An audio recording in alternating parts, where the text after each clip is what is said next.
Hello everyone students. और last topic is cross product. ठीक है, उससे पहले हमने डॉट प्रोडक्ट किया था, उसकी प्रॉपर्टी की थी और उसके एग्जांपल किए थे। इसी प्रकार से हम आज क्रॉस प्रोडक्ट की प्रॉपर्टी और उसके एग्जांपल लेंगे। क्रॉस प्रोडक्ट हमने किया था और उसके बेस पे ही कुछ क्वेश्चंस डिजाइन किए गए हैं और ये क्वेश्चन आपने सोल्व करने हैं। ठीक है, वो क्वेश्चन में क्या क्या है आपको एक बार बता देता हूँ।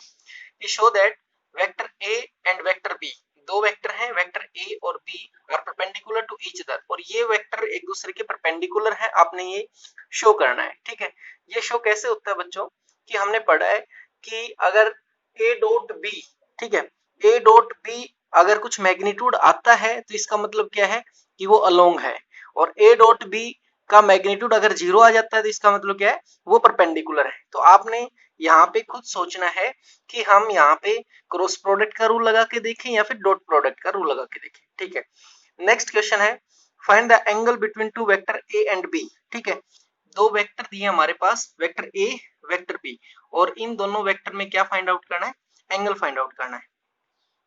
थर्ड क्वेश्चन है find the projection of vector A in the direction of vector B if vector A is equal to this and B is equal to this. Vector A और वेक्टर बी का A का projection in the direction of B. ठीक है, तो बच्चों इसका जो formula होता है projection of vector A in the direction of B, तो position vector A dot product magnitude unit vector of B. ठीक है, with unit vector of B, ये फार्मूला होता है, ये फार्मूला यूज करके आप इसकी वैल्यू निकालेंगे। ठीक है, नेक्स्ट है show that vector A and vector B are parallel to each other.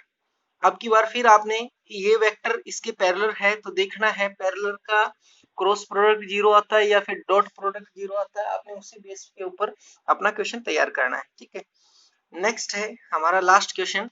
Last question है the diagonals of a parallelograms are given by the vector this and this. ठीक है, डायग्राम्स डायगोनल दिए हैं parallelogram के ये और ये। ठीक है, calculate the area of the parallelogram, और पैरेललोग्राम का जो एरिया होता है वो फार्मूला दिया गया है half of diagonal first cross product of diagonal second का मैग्नीट्यूड। ठीक है, ओके, इस प्रकार से। तो यानी कि ये 5 क्वेश्चन है और ये पांचों क्वेश्चन आपने क्या करना है, सोल्व करना है। ठीक है, इसके साथ बच्चों एक और इंफॉर्मेशन आपको देनी थी।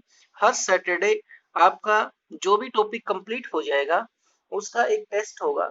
टेस्ट में आपको 10 एमसीक्यू दिए जाएंगे और उन एमसीक्यू को आपने गिवन टाइम में ही सोल्व करके उसी टाइम उनके आंसर सेंड करने होंगे। ठीक है, तो ये सीरीज हम इस सैटरडे से स्टार्ट कर देंगे और जो भी हमारा लास्ट टॉपिक होगा उसके बेस पे ये क्वेश्चन बनाए जाएंगे और आपने एमसीक्यू के बस टिक करना है उसको, और उसके फटाफट जो आंसर जो बनेंगे आपसे वो आंसर आपने सेंड कर देने हैं।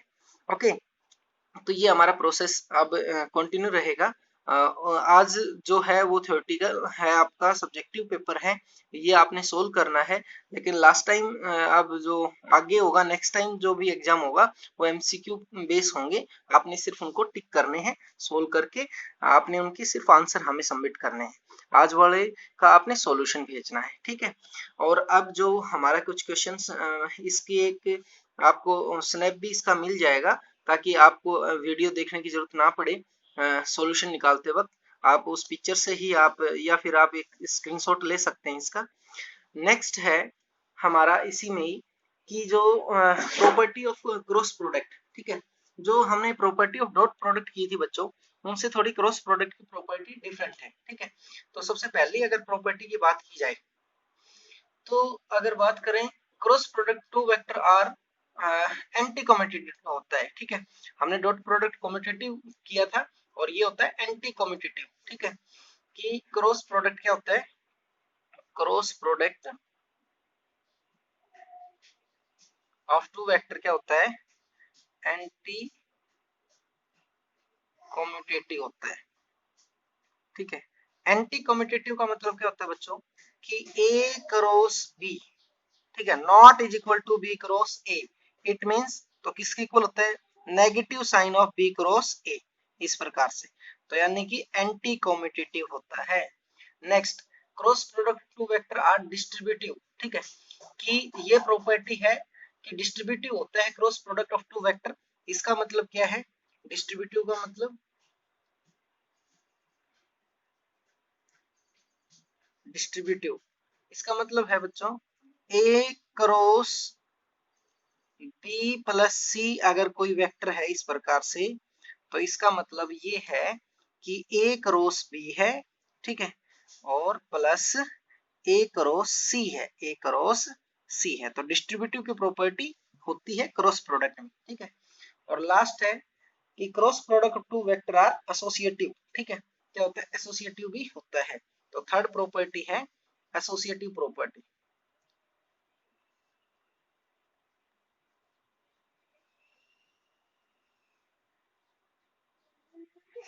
एसोसिएटिव प्रॉपर्टी, ठीक है। एसोसिएटिव प्रॉपर्टी में क्या होता है बच्चों, हमें पता है कि अगर कोई a प्लस बी वेक्टर है इस प्रकार से, a प्लस बी वेक्टर है और उसका क्रॉस प्रोडक्ट है c क्रॉस d वेक्टर के साथ, c क्रॉस d वेक्टर के साथ, तो उसको हम इस प्रकार से लिख सकते हैं कि a क्रॉस c, ठीक है, यानी कि इसकी क्रॉस प्रोडक्ट इसके साथ, फिर इसके बाद प्लस में a क्रॉस d, यानी कि a क्रॉस d, ओके, इस प्रकार से ए क्रॉस डी, प्लस में B cross C, B cross C, फिर उसके बाद प्लस में क्या हो जाएगा, B cross D, B cross D, इस प्रकार से, ओके, इसको बोलते हैं एसोसिएटिव प्रॉपर्टी, ठीक है। उसके बाद है example, example of cross product, ठीक है। तो क्रॉस प्रोडक्ट की डेफिनेशन क्या थी कि रिजल्टेंट को cross product of two vectors always makes resultant vector quantity, ठीक है। तो जो हमारा टॉर्क होता है ना, टॉर्क, ये क्या है, ये एक वेक्टर क्वांटिटी है और ये क्या होता है, perpendicular distance from axis of rotation से क्रॉस प्रोडक्ट होता है किसका, फोर्स का। तो टॉर्क क्या होता है बच्चों, rotating effect of force, force का जो रोटेटिंग इफेक्ट होता है वो क्या होता है, टॉर्क होता है। और टॉर्क क्या होता है, परपेंडिकुलर डिस्टेंस का क्रॉस प्रोडक्ट होता है किसके साथ, अप्लाइड फोर्स के साथ, ठीक है। इसी प्रकार से हमारा एंगुलर मोमेंटम भी है, एंगुलर मोमेंटम, ठीक है। एंगुलर मोमेंटम किसके इक्वल होता है, आर क्रॉस पी के बराबर होता है, आर क्रॉस पी। आर वही क्या है, perpendicular distance from axis of rotation, और पी क्या है, लीनियर मोमेंटम है, क्या है, लीनियर मोमेंटम। इसी प्रकार से हमारा लीनियर एक्सीलरेशन और एंगुलर एक्सीलरेशन में रिलेशन है, ठीक है। तो लीनियर एक्सीलरेशन क्या होता है, क्रॉस प्रोडक्ट होता है एंगुलर एक्सीलरेशन का with perpendicular distance of from axis of rotation, इस प्रकार से, ठीक है। उसके बाद हमारा लीनियर वेलोसिटी एंगुलर वेलोसिटी में भी रिलेशन है कि v is equal to omega R, v is equal to omega R, और ये क्या है, दोनों की दोनों वेक्टर क्वांटिटी है, इस प्रकार से, ठीक है। ये देखो, तो यानी कि ये सारे एग्जाम्पल हैं, किसके एग्जाम्पल हैं, सेंट्रीपिटल एक्सीलरेशन भी है, ये सारे एग्जाम्पल हैं हमारे क्रॉस प्रोडक्ट के। इनमें टू वेक्टर्स का क्रॉस प्रोडक्ट जो रिजल्टेंट होता है वो भी क्या बनता है, एक वेक्टर क्वांटिटी बनती है, ठीक है। लास्ट टॉपिक है हमारा टेंसर क्वांटिटी, टेंसर क्वांटिटी, ठीक है। टेंसर क्वांटिटी वो क्वांटिटी होती है बच्चों जो ना ही तो वेक्टर होती है और ना ही क्या होती है, स्केलर होती है, ठीक है। तो यानी कि quantity which is neither a scalar और nor a vector quantity known as tensor quantity is have different value along different direction, इसकी अलग अलग डायरेक्शन में क्या होती है, अलग अलग वैल्यू होती है। फॉर एग्जांपल अगर बात करें तो स्ट्रेस, ठीक है, स्ट्रेस है end moment of inertia, moment of inertia, ठीक है। तो ये क्या है, हमारी टेंसर क्वांटिटी है। तो बच्चों आपने क्या करना है, आज का जो होमवर्क है आपका यही है कि आपने ये 5 के 5 क्वेश्चन सोल्व करने हैं, उसके बाद अपने इस चैप्टर का रिवीजन करना है, और साथ में अब अपने जो भी एमसीक्यू टेस्ट होंगे हर सैटरडे को, जो सीरीज हम स्टार्ट करने जा रहे हैं उसकी अपनी साथ के साथ प्रैक्टिस रखनी है। उसके बेस पे ही आपके जो मार्क्स हैं यूटी के, वो हम उन्हीं जो आपके जो सीरीज चलेगी एमसीक्यू की उसी के बेस पे वो एडजस्ट कर दिए जाएंगे। इसीलिए इसको सीरियसली ले और अच्छे से अपने टॉपिक को साथ साथ करें ताकि आप उनके अच्छे से सही सही जवाब दे सको। Okay, thank you.